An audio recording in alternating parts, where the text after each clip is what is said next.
Meilleur joueur grec à son poste depuis maintenant 5 ans, Georges Firos est bien entendu le libéro de l'équipe nationale. Son placement et ses interventions spectaculaires ont joué un rôle essentiel dans cette rencontre.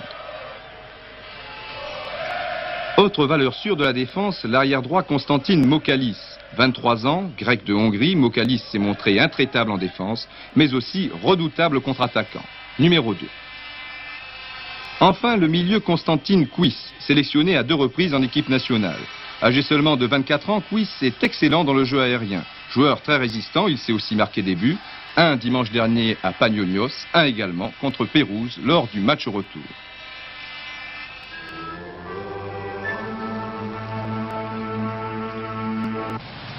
Pour Pierre Garonner, Saint-Étienne devra faire la différence à l'aller, car après il y aura Arilao, le repère du dieu Arès.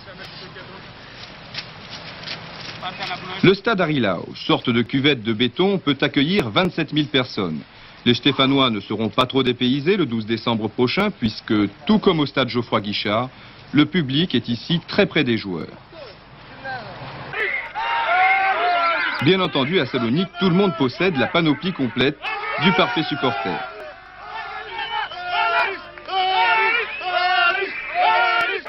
Les Grecs se sont inspirés des supporters anglais avec l'écharpe aux couleurs du club, noir et jaune donc, et si ce n'est pas l'écharpe, ce sont les confettis géants à la manière des Argentins. Aussi, les jours de grands matchs, Arilao a un petit quelque chose du mondial et du stade River Plate. Mais Pierre Garonner ne semble pas effrayé à l'idée d'aller affronter ce public que l'on dit fanatique. Non, ce qui l'ennuie beaucoup se trouve sur le terrain et non dans les tribunes. Oui, le terrain ne m'emballe pas, moi qu'on puisse dire. C'est un terrain qui est bosselé et il est souhaitable qu'il pleuve un peu pour assouplir, car en terrain sec, il doit être difficile à jouer. Voilà ce qui attend les Verts, un gazon digne d'un terrain de golf.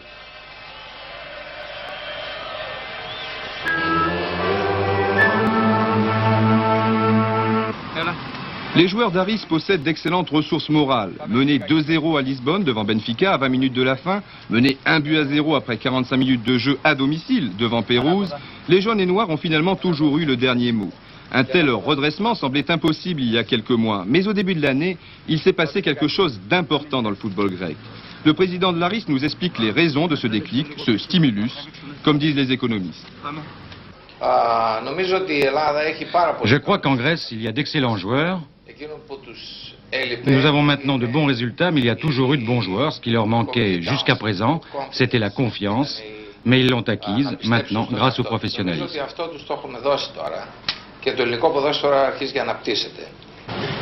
Le professionnalisme. Sur le plan physique, aucune différence. Lorsqu'il était semi-pro, le grec s'entraînait déjà une fois par jour.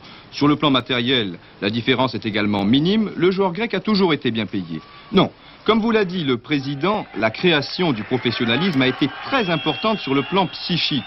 Les joueurs se sentent plus responsables, ils rentrent maintenant sur le terrain pour gagner, et cela, quelle que soit la renommée de leur adversaire. Mais le professionnalisme n'explique pas tout. L'équipe de Salonique a quelque chose de plus. Une parfaite harmonisation entre ces lignes. Il faut vous dire que l'Aris possède un des meilleurs jeux collectifs d'Europe. Les joueurs se trouvent les yeux fermés et il leur suffit de quelques touches de balle pour remonter tout le terrain. Autre point fort de l'équipe, la condition physique. Lors du match retour à Pérouse, il y avait toujours 3 joueurs sur le porteur du ballon. À ce petit jeu, c'est le numéro 8 Balis qui s'est mis le plus en évidence contre Panionios. S'ils respectent Saint-Étienne, les joueurs grecs n'en demeurent pas moins très confiants. Une exception tout de même avec le gardien de but chypriote Pandziaras qui nous explique en quelques mots les raisons de son inquiétude. Pour tout vous avouer, à Saint-Étienne, je crains surtout Platini. Platini. Afin de mettre tous les atouts dans son jeu, Pandziaras ne nous cache pas qu'il a acheté récemment la cassette du match Saint-Étienne-PSV. Ainsi, il pourra disséquer les maîtres coups francs de Michel Platini. On ne sait pas encore si Pandziaras placera efficacement son mur. Quoi qu'il en soit, un bel exemple de professionnalisme.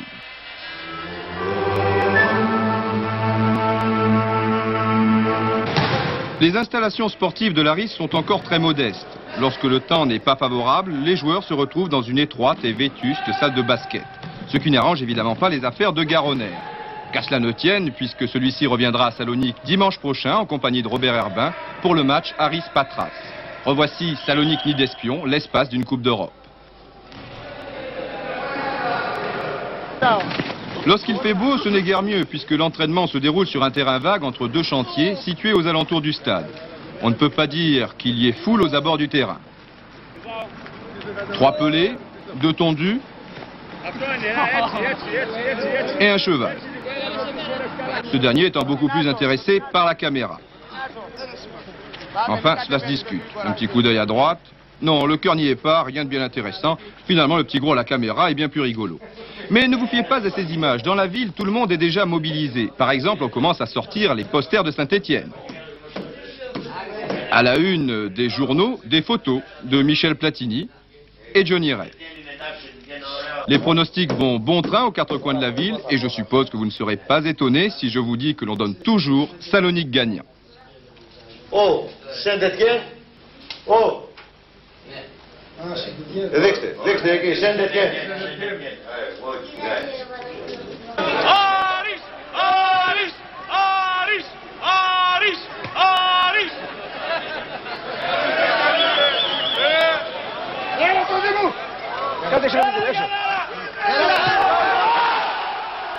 Deuxième ville du pays, Salonique est un grand centre commercial et industriel. La capitale de la Grèce du Nord est aussi une ville à la culture et aux arts anciens. Bâtie en 1430 par les Vénitiens, la Tour Blanche devint le symbole de la ville. Il faut également rappeler l'arc de Galérius, datant de 303 après Jésus-Christ, l'église des apôtres aux 5 coupoles et surtout l'église Saint-Démétrius qui date du 5e siècle. Le 5e siècle, c'est bien loin et Alexandre le Grand, l'homme grâce auquel la puissance macédonienne rejoignit son apogée, c'est encore plus loin. Aujourd'hui, Salonique veut renaître de ses cendres, mais à défaut d'un champ de bataille, elle a choisi un terrain de football. Voici les jaunes de Laris. Après avoir éliminé au premier tour la redoutable équipe de Benfica, les joueurs grecs ont pris le dessus sur Pérouse, le club de Paolo Rossi. 2 victoires mais pas la guerre, c'est ce que doit penser Arès, qui est précisément le dieu de la guerre de la Grèce antique, mais aussi l'emblème du club, et ce depuis 1914.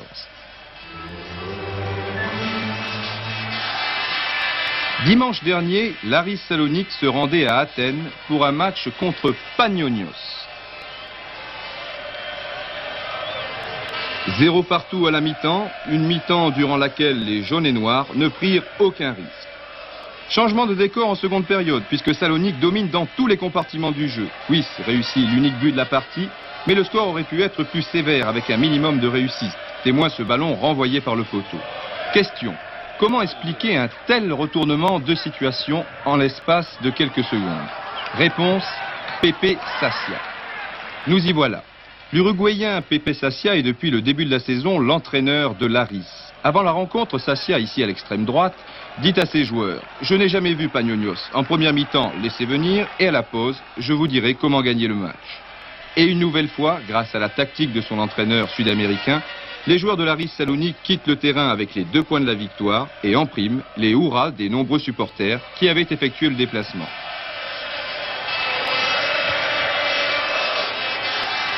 La victoire et la manière, aussi, l'envoyé spécial de Saint-Étienne, Pierre Garonner, ne tarit pas d'éloges sur l'équipe de Salonique. On m'a fait très bonne impression, surtout au cours de la deuxième mi-temps. Cette équipe est certainement composée d'éléments de grande valeur. Et j'ai été impressionné par le jeu qu'ils ont produit dans la dernière demi-heure notamment. Pierre Garonner a noté tout particulièrement sur ses tablettes le libéro Firos, ici avec le numéro. Le brouillard est tombé depuis 18 h sur Geoffroy Guichard. Pour tout le monde, le match sera reporté au lendemain 12 h. Pour tout le monde, sauf pour l'arbitre ouest-allemand, M. Esweiler. Il faut dire que le brouillard est monnaie courante sur les terrains de la Bundesliga. Aussi, les joueurs se présentent sur le terrain avec un petit quart d'heure de retard. Ici, personne n'a oublié la fameuse rencontre avec le PSV et bien entendu, on s'attend à un début de match très rapide. Pourtant, la défense grecque ne sera jamais mise en difficulté tout au long des 10 premières minutes. Je crois qu'il y a 2 choses. D'abord, les conditions atmosphériques étaient difficiles. Je crois que ça favorise l'adversaire qui vient pour défendre. Et ensuite, le fait de ne pas savoir si le match se déroulera ou pas. Je crois que ça perturbe la préparation. Effectivement, l'équipe n'est pas rentrée dans le match. On approche de la 15e minute. Le ballon qui se promène sur le côté droit va arriver dans les pieds de Jacques Zimaco dans quelques secondes. Le voilà. 1, 2, 3. Faute de Firos dans la surface de réparation. Monsieur Isweiler, toujours bien placé, accorde un pénalty à Saint-Étienne.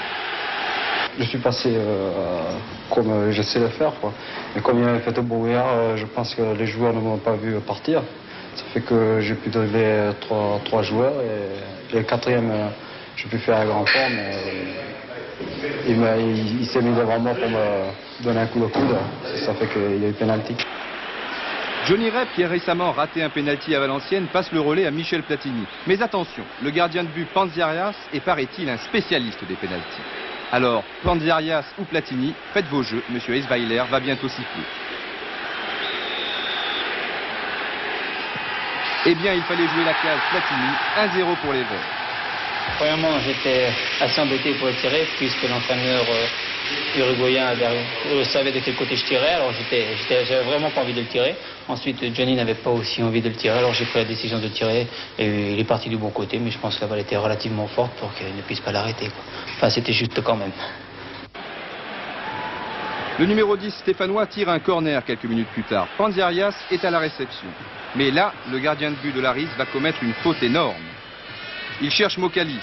Platini s'interpose et, surpris, rate le cap. La confiance règne côté supporters. Tout porte à croire en effet que cette jeune équipe grecque va bientôt s'effondrer. Erreur. Erreur puisque c'est curieusement Laris qui va maintenant prendre l'initiative du jeu. Très bien organisé au milieu de terrain avec Kuis, Balis et le Danois Skoboué, les jeunes font admirablement circuler le ballon et les buts stéphanois sont souvent menacés. Panzerias est gelé, Kurkovic est en sueur, c'est le monde à l'envers.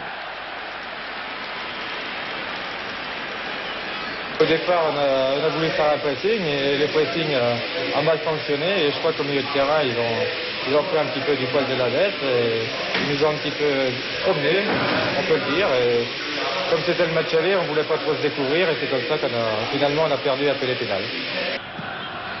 Dans ces conditions, les joueurs de Pepe Sassia vont logiquement égaliser à la 33e minute. Centre de Skoboué, tête de Kuis, Kurkovic relâche le ballon, but de Stemerzidis.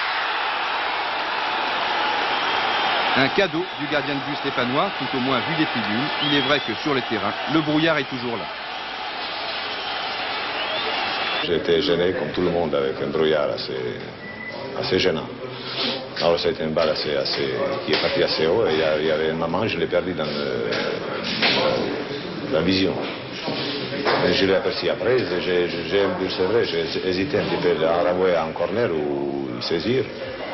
J'avais l'impression qu'elle a touché un petit peu la place. Bien sûr, c'est pas excuse, mais j'étais justement sur la ligne. Et voilà, elle s'est échappée pour... elle m'a surpris, elle a surpris tout le monde. Sauf le numéro 9, Stemerzidis.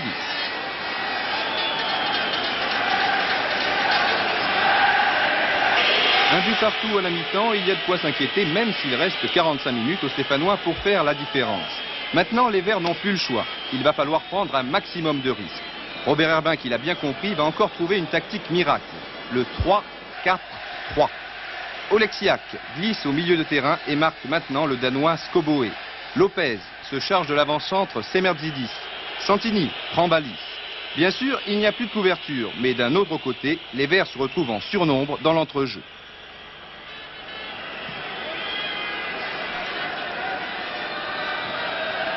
Faute du 6 Kuis sur Jean-Marie Elie, coup de sifflet de M. Isweiler. Coup franc pour Saint-Étienne qui va être tiré par le capitaine Jacques Santini.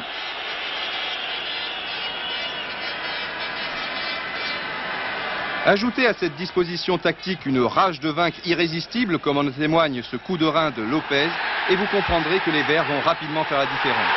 But de Larios, 46e minute. Regardez la fureur qui se dégage du visage de Larios, les Grecs ont du souci à se faire. Sur une balle en profondeur de Christian Lopez, Michel Platini a bien joué le coup en laissant passer le ballon entre les jambes. J'ai bien suivi, j'ai accéléré, j'ai eu la chance d'arriver avant le gardien et de le lober.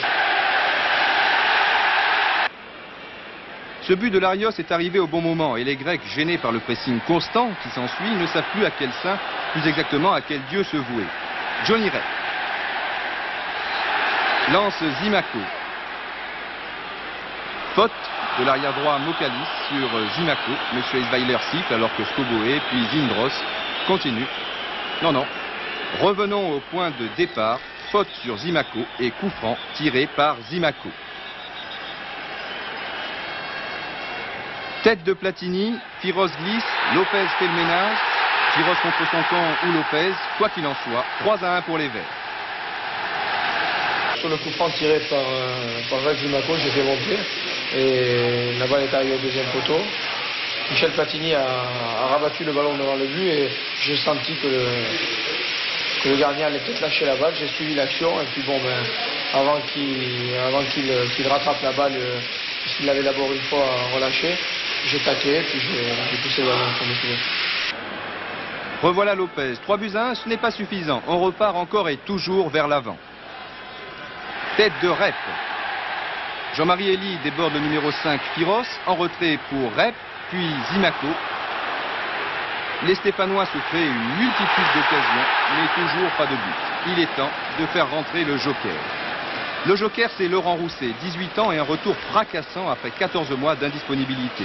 Chaque fois que le jeune Mazerguet est rentré en cours de match, il a trompé le gardien adverse.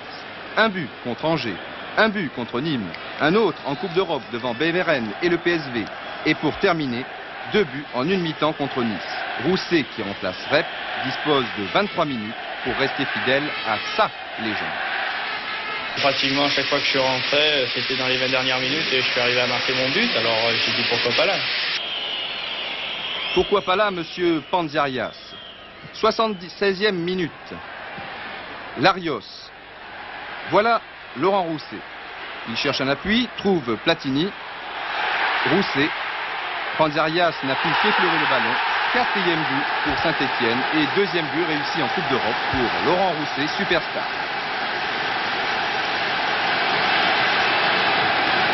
J'ai le ballon dans les pieds, j'ai fait une avec Michel qui m'a très bien remis sur le pied gauche. Au départ, je voulais frapper du pied gauche et voyais un adversaire sur mon côté gauche. Je l'ai rabattu sur le pied droit puis j'ai frappé instantanément. 4-1 pour Saint-Étienne et encore, Larios s'est vu refuser un but dans les toutes dernières minutes. Merci, messieurs les Stéphanois, pour votre superbe deuxième mi-temps.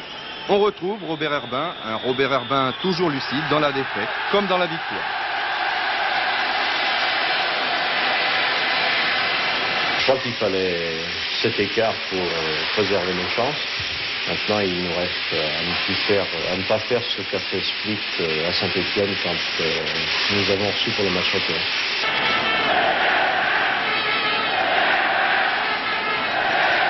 Michel, mercredi prochain, Salonique, match retour que Saint-Étienne va aborder avec 3 buts d'avance après la victoire 4-1 au match aller. Ce match-là, vous le sentez comment? Dur. Ça va être très dur. Je pense que l'ambiance ne sera pas tellement favorable. On aura pas mal de problèmes à nous à les régler. Mais je pense que les gens et nous-mêmes, on ne comprendrait pas si on se faisait éliminer. Mais je pense que quand même il faudra passer cet obstacle et puis après affronter les clubs allemands. Oh, vous ne craignez pas une élimination en Grèce tout de même?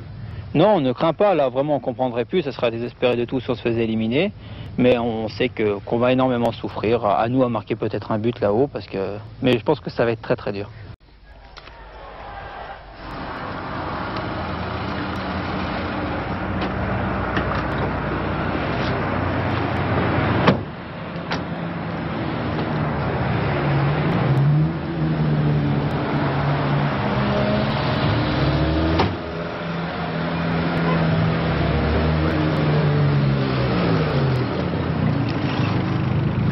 Ça va, Ivan, bien dormi? Très bien. Oui? Ça va. Réveillé bien un peu gonflé, non? Oh, peut-être je me suis pas endormi tout de suite. Difficile de se lever comme ça le matin? Non, non, pas du tout, c'est l'habitude. C'est l'habitude de déplacement maintenant. C'est l'habitude de déplacement et de toute façon on commence l'entraînement à 9h, on est pas au stade à 9h, alors c'est rien d'exceptionnel. Le jour avant comme ça, vous êtes déjà un peu sous pression, vous avez pensé au match? Oui, il y a toujours un petit peu de suppression. Il y a toujours un petit peu, c'est-à-dire, surtout un match comme ça, on peut pas dormir tranquillement, on peut pas... C'est un match extrêmement important. Et avant la Coupe d'Europe, c'est toujours pareil. Ça ne devient jamais de la routine en réalité, le football. La routine, non, jamais, parce que tout le match de Coupe d'Europe, c'est le premier. En deuxième position, Robert Herbin. Sourire et discrétion. Platini, Repellini. Il n'avait pas prévu la rime.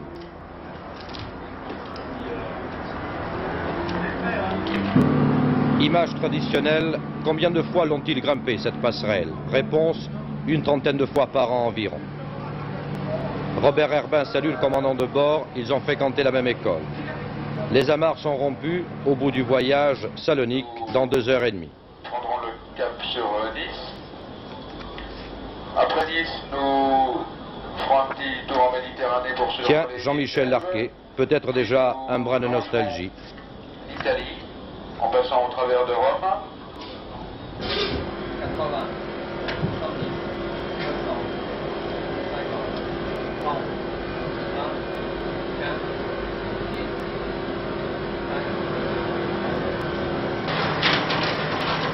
Dès la descente d'avion, direction, devinez donc, tout simplement le stade. Et surprise, 300 à 400 supporters d'Aris conspuent les Stéphanois cueillis à froid.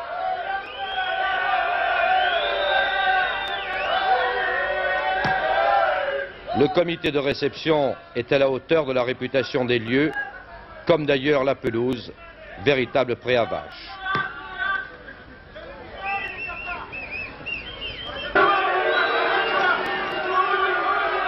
On rejoint les vestiaires soulagés.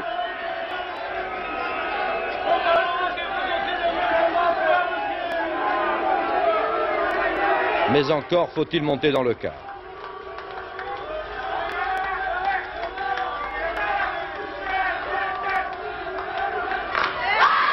Pas encore agressif, mais déjà conditionné. Il est sûr que mardi, nous avons été accueillis chaudement par les supporters grecs qui ont commis pas mal... Ils sont un peu fous. Hein. Donc ils ont vraiment insulté et nous ont provoqué un maximum. Enfin, nous sommes bien tenus et le principal était de donner la réponse mercredi sur le terrain. Mercredi, nous y voici, 11h du matin. Qu'ont-ils vu de Salonique, Zimaco et les autres? Rien.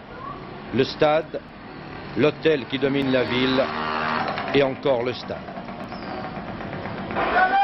À cette heure-ci, aux environs de l'arène, tous se ravitaillent parce que chacun doit participer à crucifier ce Saint-Étienne sorti du brouillard avec 3 buts d'avance. 4 notes de musique en attendant les verres.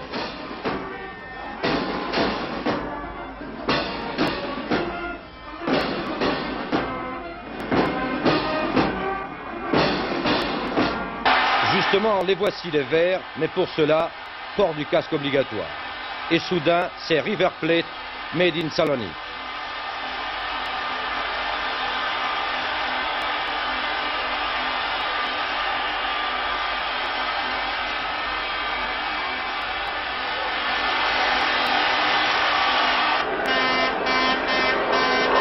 Enfin, l'heure de la libération. Pas très orthodoxe cet accueil, mais les troupes défilent. Et au milieu de la tempête, les généraux blindés font un écran de fumée. 8e minute, Larios, à lui tout seul, éteint le vacarme. Un ballon qui passe la ligne et l'arène devient cathédrale.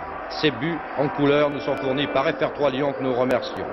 26e minute, Skoboé, le Viking, centre, tout va très vite et la balle est en cage. Revoyons un peu ce qui s'est passé.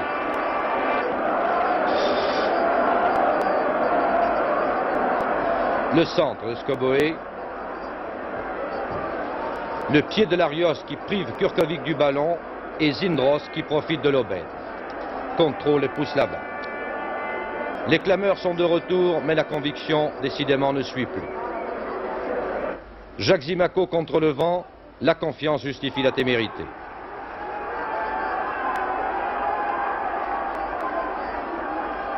Au ralenti, le gardien n'a pas vu le ballon, le poteau non plus d'ailleurs.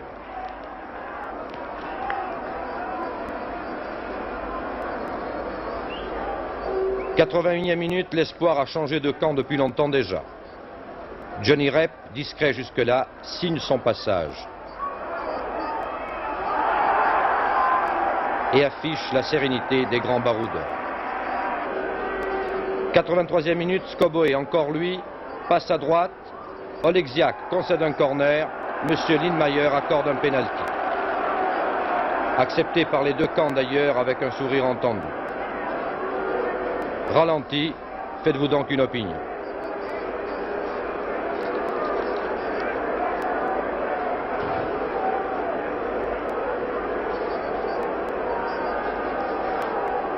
Et Palace transforme pour la forme.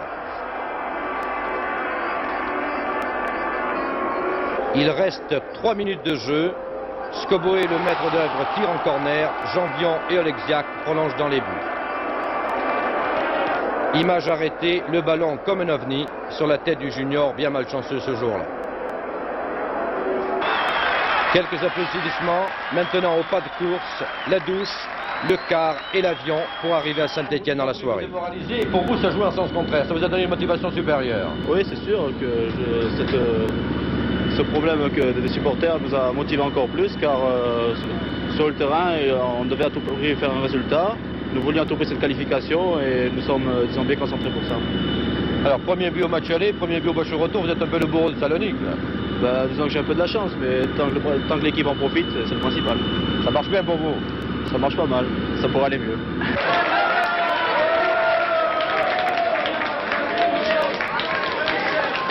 Il y a 5 heures que la fièvre est tombée à Salonique.